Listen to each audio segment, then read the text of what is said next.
ফুটন্ত গরম জলে মোচা দিয়ে যে এত সুন্দর একটা রেসিপি হয় অনেকের কাছেই অজানা। হ্যালো দর্শক, welcome back to my channel. আমি গুলশান কুকিং হাউজে আরও একটি নতুন রেসিপি দেখার জন্য সবাইকে স্বাগত জানাচ্ছি। রেসিপিটি বানানোর জন্য আমি এখানে একটা প্যানে 1.5 গ্লাসের মতো জল ফুটাতে দিয়েছি। এবার এই জলে আমি দিয়ে দিচ্ছি 1 টেবিল চামচ পরিমাণ লবণ। এবার জলটাকে ভালো করে ফুটিয়ে নেব। তো এখানে জলটা ফুটে উঠেছে। এখন আমি দিয়ে দিচ্ছি একটা গোটা মোচা। মোচার উপরের 4-5টা যে লেয়ার সেটাকে আমি বাদ দিয়েছি এবং যে ফুলটা সেটা আমি অলরেডি কুচিয়ে নিয়েছি। তো এখন আমি এই মোচাটাকে ভালো করে সিদ্ধ করে নেব। আর এভাবে উল্টিয়ে পাল্টিয়ে একটু ঘুরিয়ে ঘুরিয়ে দিতে হবে যাতে সমস্ত সাইড মোচাটা ভালোভাবে সিদ্ধ হয়ে যায়। আর এই পদ্ধতিতে গোটা মোচাটাকে সিদ্ধ করে নিলে মোচার যে খাদ্যগুণ সেটা পুরোপুরি বজায় থাকবে। তো এখানে মোটামুটি আমি 6 থেকে 7 মিনিটের মতো হাই ফ্লেমে মোচাটাকে সিদ্ধ করে নিয়েছি। চাইলে আপনারা ঢাকনা দিয়েও কিন্তু মোচাটা সিদ্ধ করে নিতে পারেন। তো এখন কিন্তু আমার মনে হচ্ছে মোচাটা খুব ভালোভাবে সিদ্ধ হয়ে গেছে। এখন আমি জল ঝরিয়ে তুলে নেব। এরপর মোচাটা একটু ঠান্ডা হলে আমি এভাবে মোচাটাকে কুচিয়ে নেব। আর এই পর্যায়ে চেষ্টা করতে হবে মোচাটা একটু মিহি করে কুচিয়ে নেওয়ার জন্য। আর এভাবে মোচাটাকে কুচিয়ে নেওয়ার পর আমি আবারও সামান্য একটু লবণ আর হলুদ দিয়ে ভালো করে মাখিয়ে কিছুক্ষণ রেখে দিয়েছিলাম। এতে করে মোচাটা আরও সফট হয়ে গেছে। এবার আমরা চলে যাব মূল রান্নাতে। আর এই মোচাটা কিন্তু অবশ্যই সরিষার তেল দিয়ে রান্না করতে হবে। তার জন্য এখানে আমি প্রায় 3 টেবিল চামচ পরিমাণ সরিষার তেল দিয়ে নিলাম। তেলটা একটু গরম হলে দিয়ে দিচ্ছি 2টো শুকনো লঙ্কা। এবার এই সাথে সাথেই আমি দিয়ে দিচ্ছি আলু। আমি এখানে একটা আলু এভাবে ছোট ছোট কিউব করে কেটে নিয়েছি। এবার এই আলুটাকে আমি ভালো করে ভেজে নেব। আর আগে শুকনো লঙ্কা দিলাম, তার ফলে খুব সুন্দর একটা ফ্লেভার আসবে যেটা আলুর সাথে খুব ভালোভাবে মিশে যাবে। তো এখানে এখন আলুটাকে আমি খুব ভালো করে ভেজে নিলাম। আলুটা বেশ ভাজা ভাজা হয়ে গেছে। এখন আমি দিয়ে দিলাম পেঁয়াজ কুচি। আমি একটা পেঁয়াজ এখানে দিয়ে দিলাম। এবার আমি আগে থেকে ধুয়ে পরিষ্কার করে নিয়েছি 100 গ্রামের মতো চিংড়ি মাছ। এবার সেই চিংড়ি মাছটাকেও আমি দিয়ে দিলাম। এবার এই সাথে সাথেই দিয়ে দিলাম 1 টেবিল চামচ পরিমাণ আদা ও জিরা বাটা। সামান্য পরিমাণ হলুদের গুঁড়ো দিয়ে দিলাম। লঙ্কার গুঁড়ো দিয়ে দিলাম 1/2 চা চামচ পরিমাণ এবং সেই সাথে কয়েকটা চেরা কাঁচা লঙ্কা। এবার সব কিছু একসাথে বেশ কিছুক্ষণ ধরে কষিয়ে নিতে হবে। তো এখানে মোটামুটি আমি 1 থেকে 1.5 মিনিট ধরে ভালো করে কষিয়ে নিয়েছি। এখন আবারও সামান্য একটু লবণ দিয়ে দিলাম। যেহেতু আমরা মোচাটা সিদ্ধ করার সময় লবণ দিয়েছিলাম, তাই একটু ব্যালেন্স করে বুঝে সুঝে লবণটা দিতে হবে। তো এখানে আলু চিংড়ি মাছ কিন্তু খুব সুন্দরভাবে কষানো হয়ে গেছে। আর সেই সাথে সাথে কিন্তু খুব সুন্দর একটা গন্ধও বেরিয়েছে। এই পর্যায়ে আমি দিয়ে দিলাম আগে থেকে সিদ্ধ করে রাখা মোচা। এবার আমি লো টু মিডিয়ামে রেখে মোচাটাকে ভাজবো। আর একটু সময় ধরে ভাজতে হবে, যতক্ষণ না মোচাটা একদম মাখো মাখো একটা পর্যায়ে চলে আসবে ততক্ষণ কিন্তু মোচাটা এভাবে ভাজতে হবে। তো মোটামুটি আমি 6-7 মিনিট ধরে মোচাটাকে ভালো করে কিন্তু ভেজেছি। এখন কিন্তু আমাদের মোচাটা একদম মাখো মাখো একটা পর্যায়ে চলে এসেছে। আর আলুগুলোও কিন্তু খুব ভালোভাবে সিদ্ধ হয়ে গেছে। বেশ মোচার সাথে মিশে একটা মাখো মাখো হয়ে গেছে। এই পর্যায়ে আমি দিয়ে দিচ্ছি একটু চিনি। চাইলে কিন্তু আপনারা এই পর্যায়ে একটু ঘিও অ্যাড করতে পারেন। তো এখানে আমি খুব সুন্দর করে আবারও 1-1.5 মিনিট ধরে মোচাটাকে ভেজে নিলাম। আর এখন হচ্ছে আমাদের ভীষণ মুখরোচক লোভনীয় স্বাদের মোচা চিংড়ি অলমোস্ট রেডি। এখন হচ্ছে গরম গরম পরিবেশনের পালা। অসাধারণ লাগে খেতে। আপনারা এই পদ্ধতিতে একবার বানিয়ে দেখবেন। খেতে তো দারুণ লাগে, সেই সাথে মোচার খাদ্যগুণটাও কিন্তু পুরোপুরি বজায় থাকে। আর এই দারুণ স্বাদের মোচা চিংড়ির সাথে যদি একটু গন্ধরাজ লেবু হয় তাহলে তো সোনায় সোহাগ। আশা করি আমার আজকের রেসিপি সবার ভালো লেগেছে। ভালো লাগলে প্লিজ একটি লাইক দিতে ভুলবেন না। রেসিপিটি বেশি বেশি করে শেয়ার করবেন। চ্যানেলটিকে সাবস্ক্রাইব করে রাখতে পারেন এরকম নিত্য নতুন সহজ রেসিপি পাওয়ার জন্য। আর সিদ্ধ ডিম আর উচ্ছে দিয়ে যে এই গরমে এত মুখরোচক লোভনীয় স্বাদের একটি রেসিপি বানানো যায় অনেকের কাছেই অজানা। হ্যালো দর্শক, welcome back to my channel. আমি গুলশান কুকিং হাউজে সবাইকে স্বাগত জানাই নতুন রেসিপি দেখার জন্য। রেসিপিটি বানানোর জন্য আমি এখানে নিয়েছি দুটো উচ্ছে আর একটা সিদ্ধ ডিম। এখন আমি প্রথমেই উচ্ছেগুলোকে এভাবে গ্রেট করে নেব। সাধারণত কোনো বাচ্চারাই উচ্ছে বা করলা খেতে পছন্দ করেন না, তো আপনারা এই রেসিপিটা একবার হলেও ট্রাই করবেন। আমি 100% গ্যারান্টি দিয়ে বলছি, প্রত্যেক বাচ্চা করলা বা উচ্ছের এই রেসিপিটা একদম চেটে পুটে খাবে। তো এখানে আমি করলা গ্রেট করে নিয়েছি, এখন সিদ্ধ ডিমটাকেও গ্রেট করে নিয়ে নিলাম। এবার আমি এখানে একটা মিডিয়াম সাইজের পেঁয়াজ কুচিয়ে নিয়েছি, তো সেই কুচানো পেঁয়াজটাও দিয়ে দিলাম।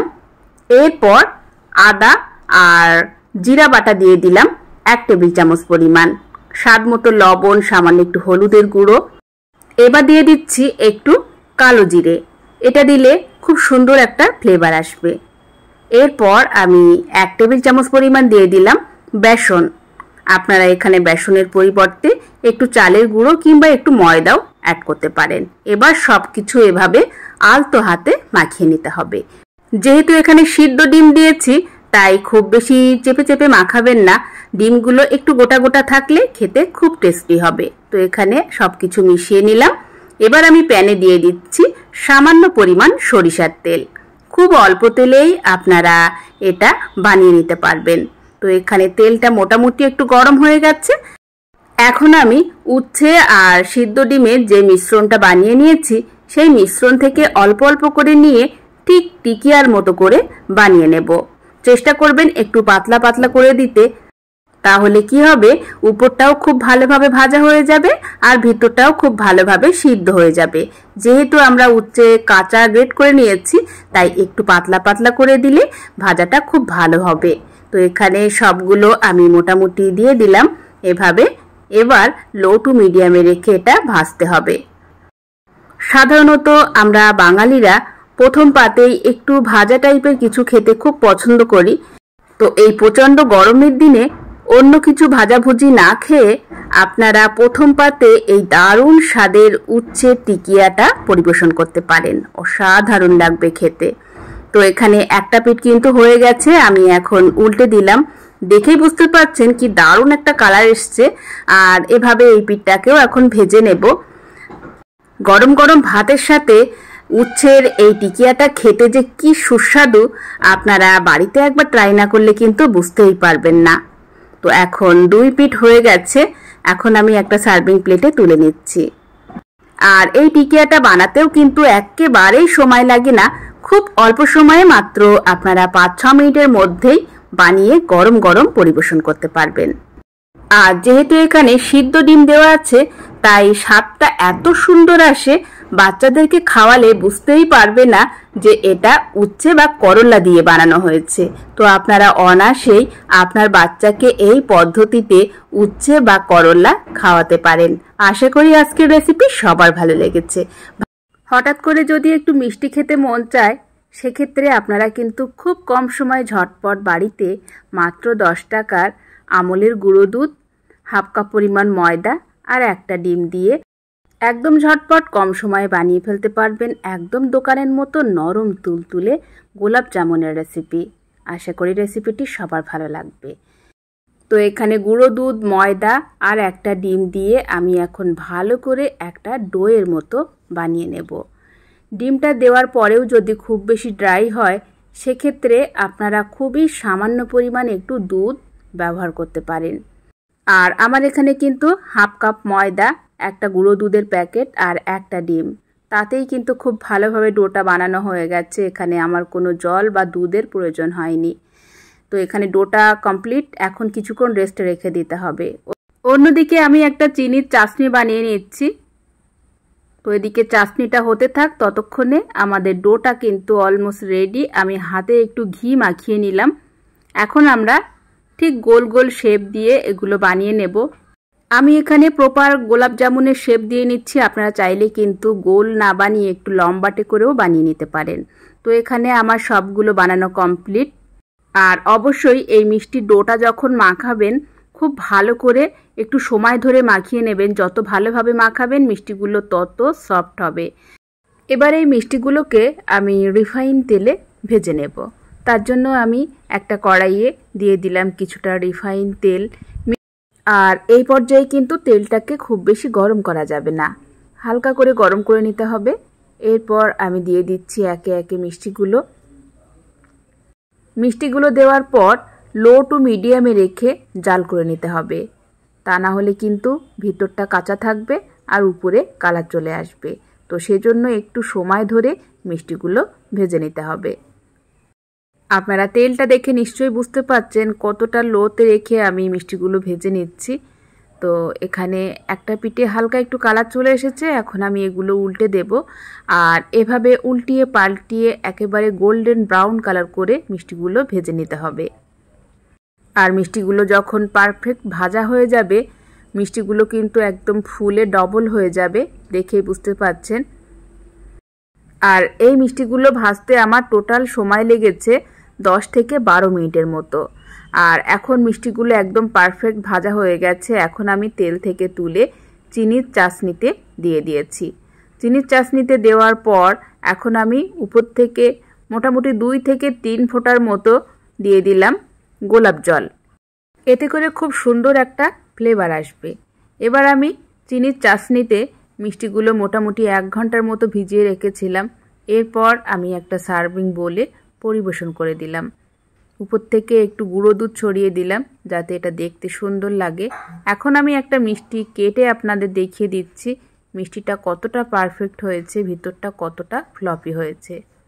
খুব কম সময়ে ঝটপট আপনারা বাড়িতে এরকম গোলাপ জামুন বানিয়ে পরিবারের সবার মন জয় করে নিতে পারেন। হঠাৎ করে মিষ্টি খেতে মন চাইলে ঝটপট আপনারা এই মিষ্টিটা ট্রাই করতে পারেন। সাধারণ রান্নার চাল দিয়ে যে এত মুখরোচক একটি রেসিপি বানানো যায় অনেকের কাছেই অজানা। রেসিপিটি বানানোর জন্য আমি এখানে 1.5 কাপ পরিমাণ নিয়েছি সাধারণ রান্নার চাল। আর এই চালেই সামান্য একটু লবণ আর একটু জল দিয়ে ভালো করে মিশিয়ে নিতে হবে। এবার আমি কড়াইয়ে দিয়ে দিলাম পরিমাণ মতো রিফাইন তেল।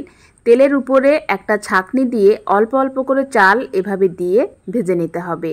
এতে করে চালগুলো খুব ভালোভাবে ভাজা হবে, একটা চালও পুড়ে যাবে না। তো এখানে খুব সুন্দর করে আমি লো টু মিডিয়ামে রেখে চালগুলো ভেজে নিচ্ছি এবং কিছুক্ষণ ভেজে নেওয়ার পর চালগুলোকে তেল ঝরিয়ে এভাবে তুলে নিতে হবে। আর চাল ভাজার সময় খুব বেশি কালার করা যাবে না, হালকা একটু কালার এলে চালগুলো তুলে নিতে হবে। তো এখানে চাল ভাজাগুলো আমি একটা টিস্যু পেপারের উপরে দিয়ে দিলাম এবং সেম পদ্ধতিতে আমি বাকি চালগুলো ভেজে নেব। তো এখানে আমার সবগুলো চাল ভাজা কমপ্লিট। এবার চালগুলোকে হালকা একটু ঠান্ডা করে নিতে হবে। অন্যদিকে ততক্ষণে আমি ওই তেলেই কিছু বাদাম ভেজে নেব। আমি এখানে চীনা বাদাম, কাঠবাদাম 2 রকম বাদাম নিলাম।